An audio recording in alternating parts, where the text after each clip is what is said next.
Let's take a trip down memory lane, shall we? You charted out the whole entire region of Heilige. You've bested 8 of the best trainers, recognized for their strength and ingenuity. You toppled a giant crime syndicate wanting to tear down the balance that was previously established. You caught the equivalent of a god, and you are now the most powerful trainer in the region. That just begs the question, what's left to do?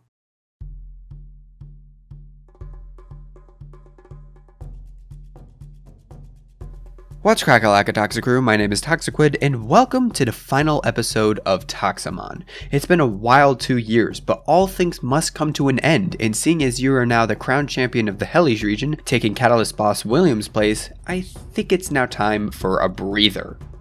You wake up back in your bed in Vienna Village. At this point, the main story campaign is now over. You could do a variety of things now, but let's start with the 2 main things you can do.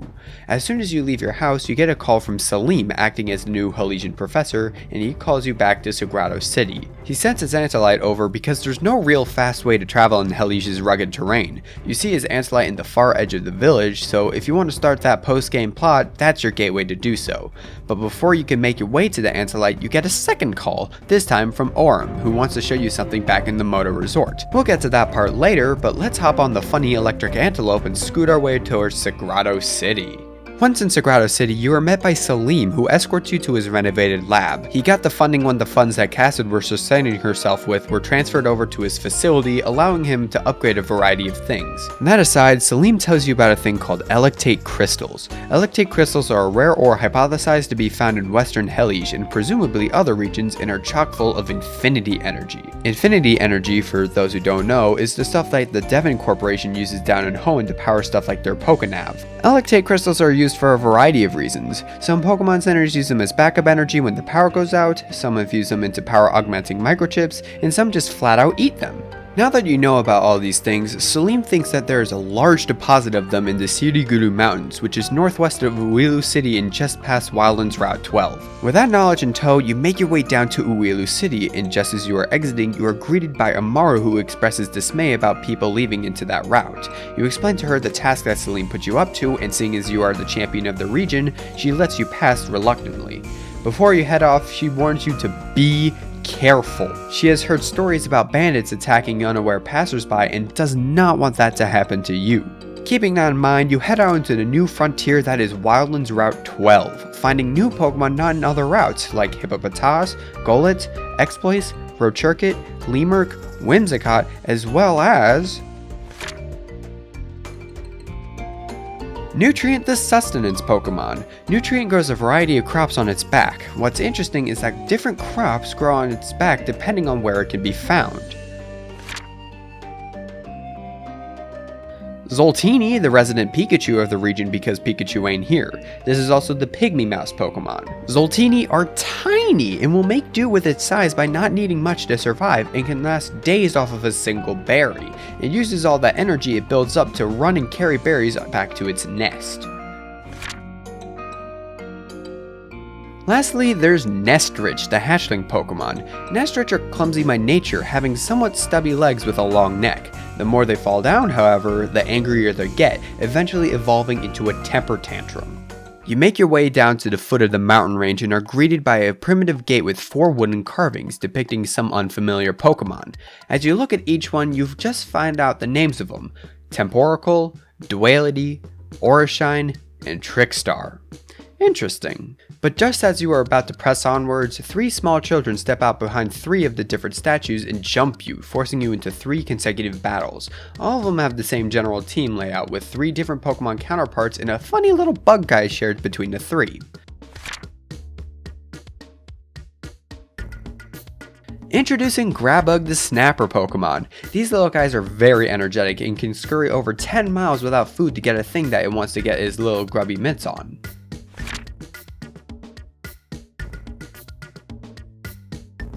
The first trainer sends out a K-Needle, the Pine Needle Pokemon. Baby K-Needle don't have the same amount of needles growing out of them as the grown ones. They can spray their needles everywhere if they are in distress, but that will leave them defenseless afterwards. The second trainer carries a Molava, the Hot Rat Pokemon. Molava can burrow into the upper mantle without sustaining any form of damage. Its claws have been tempered because of this. Finally, the last trainer has a Krabu, the Snippy Pokemon. These guys bury themselves in the shores of beaches until nighttime, where when it comes out, all it wants to do is eat. They aren't too dangerous, but they are very aggressive. After defeating them, they retreat into the mountains, but don't think you're off scot-free. Nah. A fourth guy comes out behind the fourth statue and escorts you back to the middle of the mountains where a secret secluded village lies. This is the Siriband Harbor, the largest self-sustaining city in all of Heilige. It is built into the Siriguru Mountains. It has a harbor, a town square, a marketplace, and even places to catch new Pokemon. Hell, in the grass here, you can find Pokemon like Sigilith, Tropius, Aron, Chatot, Grabug, Nestrich, and Kabrisk, the leopard Pokemon. Kabrisk like to play with other members of its pack and have even developed a sophisticated game like Tag. They are very friendly and like to play around. This place is nuts, but your task has already been assigned. Get those crystals and send them back to Salim. And by the looks of things, the people here may already have a clue on where some of them are, and seeing as there is a big old tent resting at the top of some form of meteor, I think that's the best place to start. Once in the tent, you are met face to face with the town's leader, Kellen. He's a very stoic guy, not allowing people in Siriband Harbor to go out beyond the mountains because of terrible things that he's witnessed with his own eyes when he was just a boy. He does recognize a certain aura around you, and you tell him that you are the strongest trainer in all of Heilige. He's very skeptical, and you challenge Kellen to an introductory battle to prove it. He has a very simple team consisting of a K-Needle, Molava, Krabu, and a Nestrich. Seeing as they are unevolved, they are easy to take out. After his defeat, you pop the question about Electate crystals. Well, behind him is a huge deposit of said crystals, but he doesn't give them out to just anyone. They have to go through 4 trials to claim the prize of one of these shiny crystals. He doesn't conduct them as often anymore because for some reason he feels like there's something under the crystals, but seeing as you beat him, you can challenge this trial. But there is one eensy weensy caveat that he hasn't told you about yet. All the trainers who attempt to start using one of the 3 starter Pokemon here. Here in the harbor there aren't really many options, but as you may have guessed, you have the option between K-Needle, Molava, and Krabu. You choose your starter to leave all your Pokemon back with Kellen, and you go on your way to claim the title of the strongest in Siriband. First up, let's take a trip down to the lowest part of the town, the actual harbor area, where instead of boats, the Siribandans actually use a new Pokemon, Dorsaur. The fisherman at the dock wants a faster Pokemon, being unhappy with his Dorsaur, so that's your goal. Help the guy find a fast Pokemon. You set sail with Dorsaur, where you can find Pokemon like Seal, Wailmer, Pyukumuku, and the pre-evolution of Dorsaur, Sailipper, the sailing Pokemon. These Pokemon have enormous dorsal fins, and instead of diving into the water like other aquatic Pokemon, they usually have their fins above the water, sailing with the wind. After sailing across the coast, you come across a Whirlpool, and seeing as there's not much else to do here, you're drawn to the Whirlpool, where you counter a Sharpedo. All you have to do is defeat it to progress, and when you do, it drops a peculiar blue ribbon with a familiar insignia. After you return it to the shore, the fisherman is pleased to see that there is a Sharpedo in the water. When you inquire about the ribbon, all he says is that there is balance in the sea, where calm waters are counterbalanced by ravenous creatures. He says that you can also have the Dorsaur to sail the ocean seas if you want. This is basically giving you access to surf, which we'll come back to later down the line. And with all that battling, your starter should be able to level up once to the point of evolution. First, there's Raflora, the Floral Dog Pokemon. This grass and ground type is mellowed out and has gotten more energetic. They sometimes like to sleep in fields and let grass grow over them, giving them more energy. Secondly, there's Molten, the Magma Pokemon. Molten's claws have become red hot with streaks of lava adorning its body. The more lava it houses, it shows how deep it can burrow into the earth. Lastly, there's Sinistapod, the Ghost Crab Pokemon. These Pokemon can release their souls out into the physical plane and can project them out to attack. Some ask if the soul only protects the shell and that the soul is actually the real Pokemon. Your next style starts at the base of town, where you actually are met by Caicle talking to another person. When you get closer, you realize it's actually your good pal Jazz. With Jazz also in the village, because you haven't gotten back to Salim or even Amara in a while and they got worried, Caicle assigns you to go check out the worship statue over at the edge of the village. When you two get over there, you find an eroded and seemingly broken statue, with the goal being that you have to get the statue restored. You look all around town, finding a piece at the marketplace being sold for a modest price, one near the wooden carvings at the base of the mountain, and one final one being behind the village in a cave that is guarded by the evolution of Grabug, Scorpinch, and the evolution of Scorpinch, Impinch. This is a double battle, and once you and Jazz defeat them, they drop a green ribbon with a different insignia on it. With all the pieces of the statue recovered, one of the townsfolk comes up with an uroplasm and adheres all the pieces together. It's a tad disfigured, but the majority of it still remains intact. The next thing you gotta do is in the marketplace, where you spot a Zoltini stealing from a farmer's berry bounty and he wants you to get it back. You have to navigate around the marketplace in an effort to corner the Zoltini in a very similar fashion to how you had to wrangle the Furfrou in Pokemon X and Y. It's the same whole shtick, and when you corner it, prepare for a battle. After you're done battling it, it drops a red ribbon, and as per usual, there's a different insignia on the ribbon. Alrighty, 3 down, 1 to go, and this one is in the town square, where you can see a child singing with some Chatot. One of them is wearing a yellow ribbon, and once you immediately approach it with Jazz, they all get startled and fly away. As the child is crying, it is immediately clear that you have to get all 5 Chatot back. You can find the Chatot behind the stand in the marketplace, down at the docks of the harbor, one is left of the leader's tent, another is behind the child in the square, and the last one can be found in an alley between some houses. After all of that is said and done, a cutscene plays where it's now nighttime and all 5 Chatots are singing and having a good time. Caicle approaches you, seeing that you have all 4 ribbons, and calls you back to the tent. Before you go, you've done a lot of battling, and it is only right that some of your Pokemon evolve, like Raflora, Molten, Spectropode, and why not have Cubrisk join the party as well.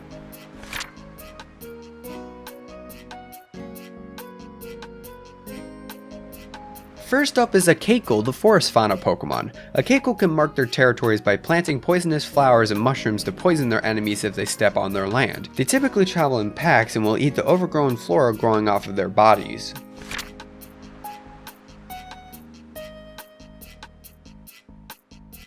Secondly is Talpyro, the eruption Pokemon. With it being able to bury beneath the lower mantle, it can withstand more heat than any Pokemon discovered. When it resurfaces, it is said to be like a volcano erupting.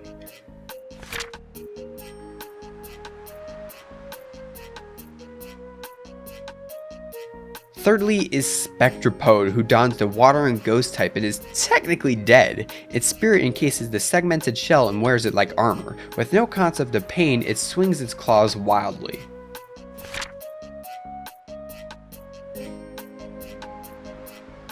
And lastly is Vallejo, the velocity Pokemon. This is an electric and normal type, and it eats a certain type of crystal to fuel its lightning-like speed. Once it has built up a stockpile of energy, it can rapidly release it, creating a shockwave that can ripple throughout miles. With that all out of the way, you make your way back to Caicle's tent alongside Jazz and show him all 4 ribbons, and with the deal fulfilled, you ask for some crystals, to which he refuses. Jazz in an outburst demands why, where he says that you still have 2 more things you have to do. In a protest, Jazz defends you by saying that there was only 4 tasks that he needed to do, you did the things, and Caicle has to make do. Caicle then turns his attention solely to Jazz, who dismisses him on account of Jazz not being properly welcomed into the village. You try and stop him, and Caicle strikes you a deal. Beat him in a no-holds-barred battle with his best team and your new team in the town square, and you will get both the crystals and Jazz back if you win. Village Protector Caicle uses a team of 5, having in a Caicle, Talpyro, Spectropode, Vallejo, and Nestrich's evolved form,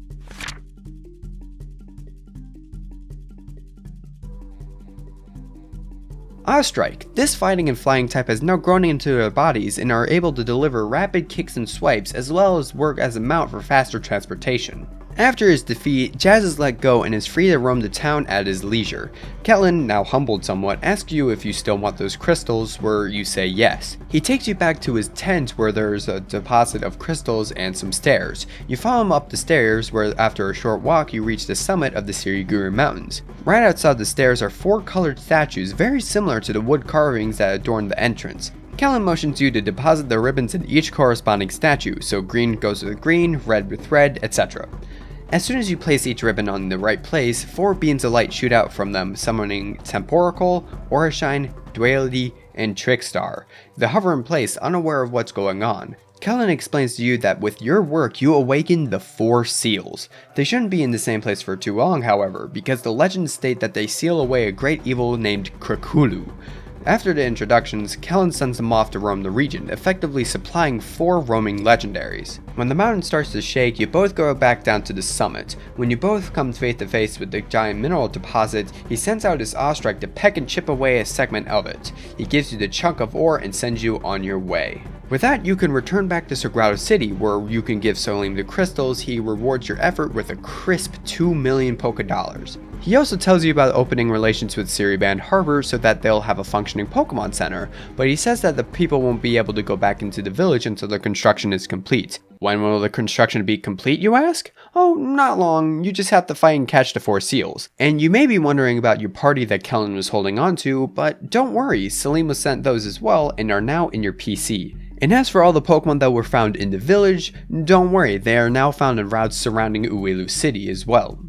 Alright, I'm just going to breeze over the process of catching the seals. It's just like any other roaming legendary, so let's just jump forward in time to where you have them all. Oh hey, Siriband Harbor has now reopened, and when you see Caicle back in the tent, show him the 4 Pokemon, he actually cowers in fear. At some point, the big mineral deposit shakes, turns red, and out pops Caicle, the cursed Pokemon. Whereas Indrine was the giver of life, Caicle kept the balance and stole the souls of all the Pokemon. With the Caicle now defeated or caught, the large deposit of Electate crystals now spread across the whole town, causing lots of damage. You are now exiled from Siriband Harbor until they could get it repaired. If you somehow didn't catch Caicle, all you have to do is the crowning ceremony again, and Caicle will show up right outside the entrance for a rematch. And with that, the post-game story is now done. There's other stuff to do, however, so don't click off just yet. This is gonna be good. Hey, remember in the beginning when Orm called you to show you something in the Moto Resort? Hey, let's go check that out now! Your traversal options have also expanded. You now have Surf and can technically surf from Uelu City to the Kumaliza Tribal Grounds without having to go through Victory Road, while encountering Pokemon like Sailipper, Dorsor, Sharpedo, Dugong, Seismitoad, Golisopod, and Pyukumuku. Keep that in mind for later. You now end up in the Moto Resort. Orm shows you a new sub-area just beyond it, which he has built called the Battlegrounds. This is the Heilige version of the Battle Frontier, or rather the Battle Chateau. It is a giant forum filled with characters where you have a rank and they have a rank and you fight to level up your rank. Once you level up enough ranks, you can fight familiar faces like the Passage Chieftains, Esh, and Kellen. No sight of William or Cassid though, but we'll get back to that. Once you get to the rank of Master in the Battlegrounds, you are actually awarded with a prize. You are called over by Orm to the other side of the Moto Resort called the Moto Mines. Orm, being a steelworker, needs to get his ore from somewhere. He guides you inside these mines and asks you to find 9 gemstones, 1 brown, green, tan, blue, white, pink, yellow, and red gems, and some gold ore. After you get things, which isn't too difficult, Orm takes them, does some refinery, and bam! A new jewel ring, and this one's better than ever! That's your reward. With the 2 big things done, let's finish up with the last few things that you can do. In the Yari Cape, if you go inside the aquarium to where you'd actually find Chazia typically, you actually won't find her. Instead, lo and behold, it's Esh! She finally got some time to herself and has taken residence in the Yari Cape because she doesn't want to see anything from her past that trigger any repressed memories or feelings. You can actually fight her as a de facto 9th Passage Chieftain specializing in fighting types, with her using a Scorpinch, Wambu, Toxicroak, and Conkeldurr. It's a not particularly difficult fight, but it's a nice one. But that does beg the question, where's Chazia? The answer to that lies back in Domu City, where inside a house is both Chazia and Jazz. With all the William shenanigans all said and done, they are spending some much needed quality time together. Chazia informs you that the last she heard of William is that he's still in the Kumaliza jungles. As for Cassid, yeah, she's in jail and nobody gives a damn. As she wants to move past it, she doesn't want to say anything more and leaves you be. During this, Jazz is incredibly peeved about William, but he is talking about it with his mom, so that makes him feel a little bit better about it. So for the final thing you gotta do story-wise, you gotta go all the way back to Victory Road, where you can have 2 ways to get to it now. But instead of trekking through all of Victory Road, the thing that we need to get to is just past the tribal grounds, so there's not really much backtracking involved. After discovering a new tunnel separated by a river that you can now surf over, you find a nice secluded alcove with a cliffside waterfall where you can find our good pal William sitting on a log, thinking about life while overlooking the sea. He spots you and noticeably scoffs. You tell him that his family misses you, he ignores you. You tell him that he's not that bad of a person, he ignores you. You tell him that redemption is an option, he starts listening. He's angry, especially at you and his traitor's admin, but he starts to listen. Now that you have his attention, you go back to the family angle. You try and reinvigorate his spirit and drive, but to no avail. The only way he'll go is like this. If you want me to go back, you have to battle me. One-on-one, no formal ceremonies, no semantics, none of that. If I win, I stay. If I lose, I go. With that being said, you have a final clash with a stronger William with his Pokemon topping at level 75. He still utilizes his champion team, being an Artivenom, Celestork, Bowburn, Cobalt, Elefrost, and Cannipodile. For the sake of the story, you win. After being defeated, he looks out onto the horizon, gazing into the scenery with a sense of longing. He says that he needs to pack up his things and he will be right behind you. After you leave the alcove, getting back into the jungle, you hear 2 very distinct sounds. You first hear a crunch, then a huge splash. Not seeing William behind you, you go back. You don't see William there, and all that's left are 6 crushed Pokeballs with his team of Pokemon looking out onto the horizon in the same way that William did beforehand. Not knowing what to do next, all you can do is leave him be. After leaving the alcove for a second time, you get a call from Kellen, who is still setting up his new phone that Salim gave him to keep in touch. He has forged a treaty with Sagrado City to help open up the town to the rest of Heilige, finally uniting the whole region. And with that, that's it. Toximon is now done. 5 episodes over 2 years with 100 Pokemon, many interesting characters, and a unique story unlike any other Pokemon to date. If you like this stuff, I implore you to speak up about it. Share this series around, and if people like it enough, I will make a new series with new characters, new concepts, and new ideas that may or may not have been introduced in Toximon proper. I've already started on this project, and I would love to see it come to fruition. If I may gush for a second here, I just want to say how much I appreciate the support on these types of videos. I know they don't do as well as my mainline videos, but this was a passion project through and through, investing hundreds of hours and many of my dollars into it. I also think it shows my progression as a YouTuber, from not too experienced both in editing and narration work, to outsourcing the work to get more videos out, to doing it out of passion, to knowing exactly what I'm doing to execute what I want in a visual sense, to here I am now. I had a complete vision for this series and I think it was executed perfectly in my eyes. Sure, there were some hiccups along the way, but hey, who doesn't make mistakes? I positively loved making this, not just for me, but for you guys as well, and I really hope it showed. That's really it for me. I don't really have anything else to say on this. As per usual, here's my Patreon, thanks to all my patrons, and I'll be back soon for another video. Thank you so much for watching, and keep on crack-a-lackin'.